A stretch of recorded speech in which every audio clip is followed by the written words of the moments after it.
আসসালামু আলাইকুম প্রিয় শিক্ষার্থী বন্ধুরা, সবাই কেমন আছো? আলহামদুলিল্লাহ আমি অনেক ভালো।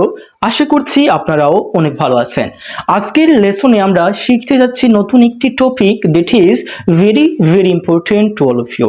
মানে যেটা আপনাদের কাছে সবার জন্য, কিন্তু যেটা আপনাদের প্রয়োজন, শেখা জরুরি, দরকার, সেই একটি এইরকম একটি টপিক নিয়ে আজকে আমি চলে এসেছি আপনাদের সাথে শেয়ার করার জন্য। চলো আমরা ক্লাসটি শুরু করে ফেলি এবং উপভোগ করে ফেলি।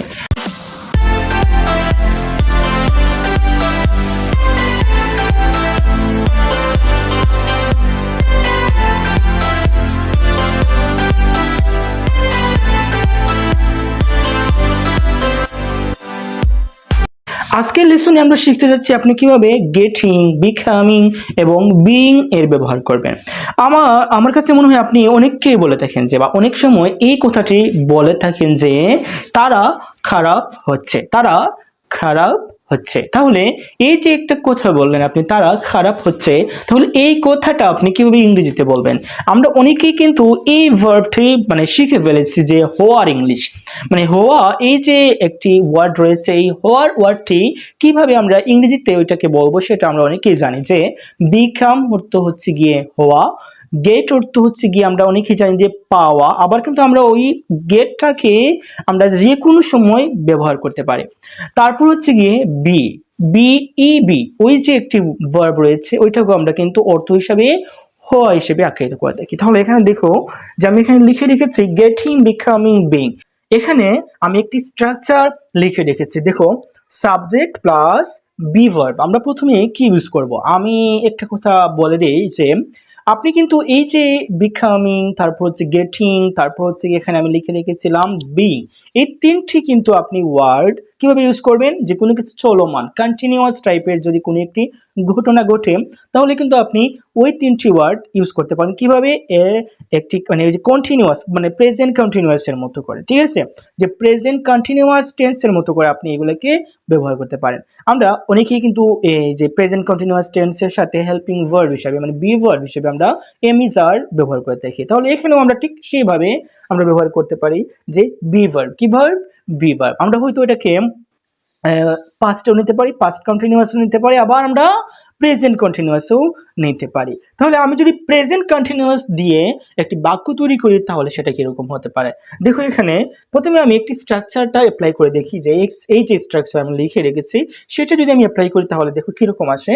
সাবজেক্ট, প্রথমে আমাদেরকে একটা সাবজেক্ট নিয়ে আসতে হবে, তারপর আমাকে বি ভার্ব, আমাকে am is are was were, এই পাঁচটি বি ভার্বের মধ্যে থেকে যে কোনো একটি ইউজ করতে হবে এজ এ সাবজেক্ট অথবা অ্যাকর্ডিং টু সাবজেক্ট। আমাদেরকে সাবজেক্ট অনুযায়ী কি করতে হবে? আমাদেরকে বি ভার্বটা ইউজ করতে হবে।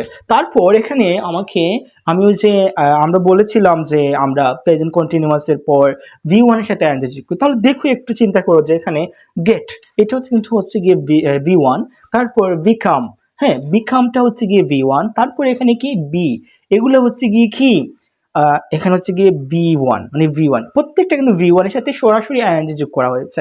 আপনি একটা জিনিস চিন্তা করেন যে এগুলোকে আপনি কিন্তু চাইলে ভেঙে ভেঙেও ইউজ করতে পারেন, যে প্রেজেন্ট কন্টিনিউয়াস, ফার্স্ট কন্টিনিউয়াস এরকম করে।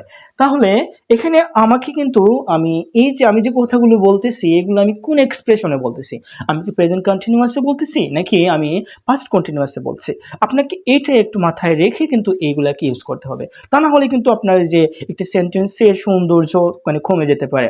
আপনি এখানে সাবজেক্টের পর ভি ভার্ব ইউজ করবেন, তারপর আপনি ভি ওয়ানের সাথে আইএনজি যোগ করবেন। আপনি এটাকে পাস্ট কন্টিনিউয়াসও করতে পারেন আইএনজি যোগ করে, আবার প্রেজেন্ট কন্টিনিউয়াসও করতে পারেন। ওকে, তারপর আপনি কিন্তু ফিউচার কন্টিনিউয়াসও করতে পারেন। তারপর আপনি কি করবেন? একটা নাউন অথবা অ্যাডজেক্টিভ যোগ করে দিবেন। দেখেন আমি প্রথমে একটি সেন্টেন্স তৈরি করি, তারপর আপনি খুব ইজিলি বুঝতে পারবেন। দেখেন আমি একটি যদি সেন্টেন্স কল্পনা করি বা ধরি, যদি এরকম একটি সেন্টেন্স যে তারা খারাপ হয়ে যাচ্ছে, তারা খারাপ হচ্ছে, এরকম যে তারা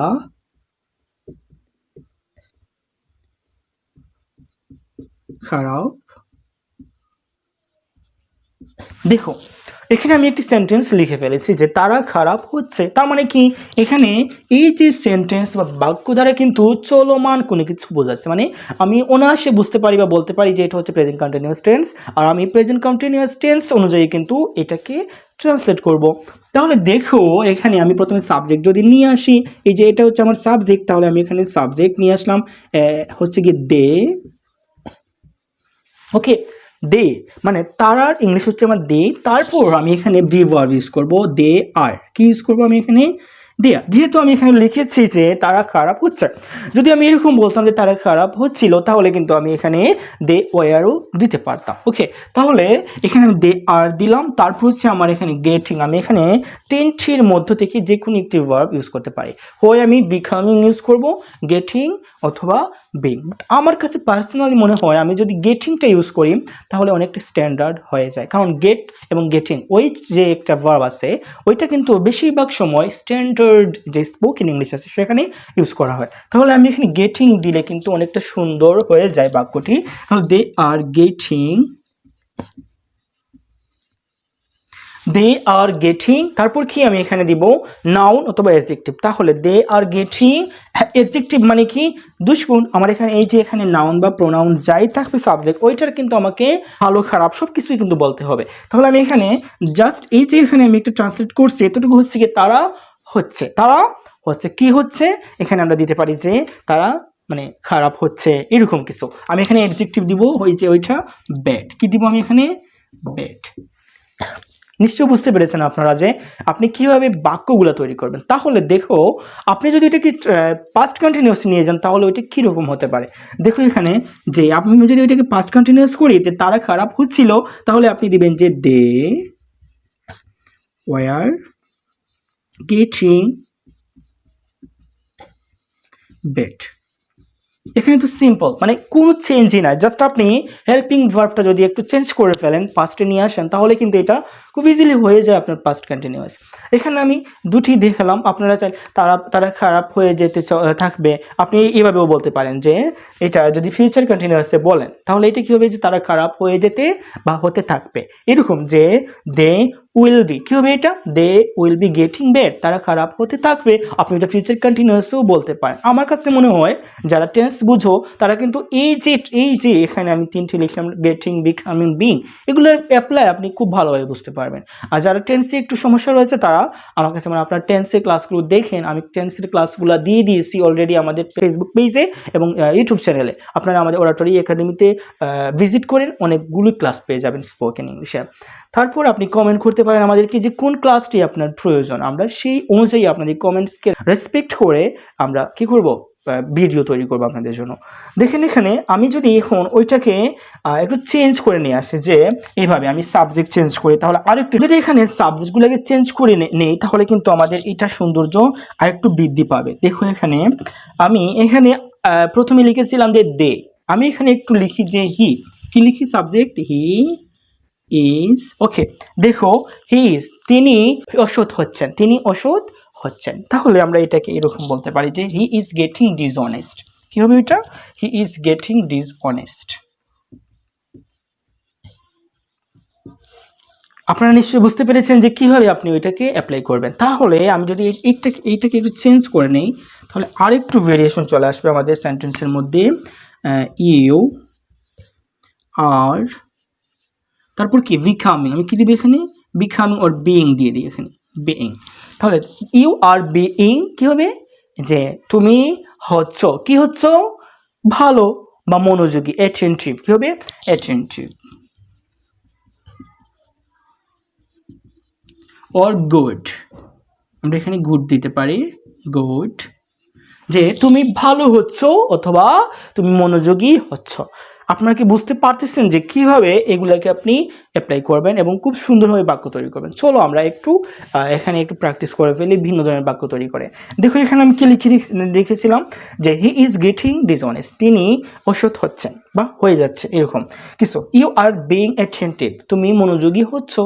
ওকে, তাহলে আমরা এটাকে আরেকটু ভেরিয়েশন নিয়ে আসি যে you are being attentive day by day, তুমি দিনে দিনে কি হচ্ছ মনোযোগী হয়ে যাচ্ছ, অথবা you are being or getting debonair day by day. দেখো এখানে কিন্তু আরেকটু আমি ভেরিয়েশন নিয়ে আসলাম যে you are being debonair day by day, তুমি দিন দিন বা আপনি দিন দিন সুদর্শন হয়ে যাচ্ছেন বা হচ্ছেন, দিন দিন সুদর্শন হচ্ছেন। আপনি আরেকটু সুন্দর করে বলতে পারেন যে the girl is being or getting or কি becoming beautiful day by day. আপনি জাস্ট এইভাবে মানে মেয়েটি দিন দিন সুন্দর হয়ে যাচ্ছে বা সুন্দর হচ্ছে বা সুন্দরী হচ্ছে, জাস্ট আপনি এইভাবে বলবেন। জায়গাটি দিন দিন পরিষ্কার হচ্ছে, কি হচ্ছে? পরিষ্কার হচ্ছে। তো দ্য প্লেস ইজ গেটিং, কি হবে? The place is getting clean day by day. Okay, তাহলে কি এখানে কত সুন্দর করে আপনি কিন্তু এইগুলা দিয়ে সুন্দরভাবে বাক্য তৈরি করতে পারেন। আপনি এইটা বলতে পারেন যে তুমি দিন দিন ইংরেজিতে ভালো হচ্ছ, তাহলে you are getting good, you are getting good in English, you are getting intelligent, brilliant in English. Okay, you are getting fluent in English. তারপর আমার কাছে মনে হয় আপনারা খুব ভালোভাবে এটাকে অ্যাপ্লাইও করতে পারবেন। যদি কোনো কমেন্টস করে থাকেন এটার বিরুদ্ধে, বা যদি কোনো সমস্যা থাকে আপনারা বুঝতে পারেন না, তাহলে অবশ্যই কমেন্ট করবেন আমাদেরকে, অবশ্যই লাইক দিবেন, অবশ্যই ভিডিওটি উপকারী মনে হলে শেয়ার করবেন, আর অবশ্যই আমাদের চ্যানেল এবং পেজের সাথে থাকবেন। আসসালামু আলাইকুম, ততক্ষণ ভালো থাকেন নতুন ভিডিওর জন্য।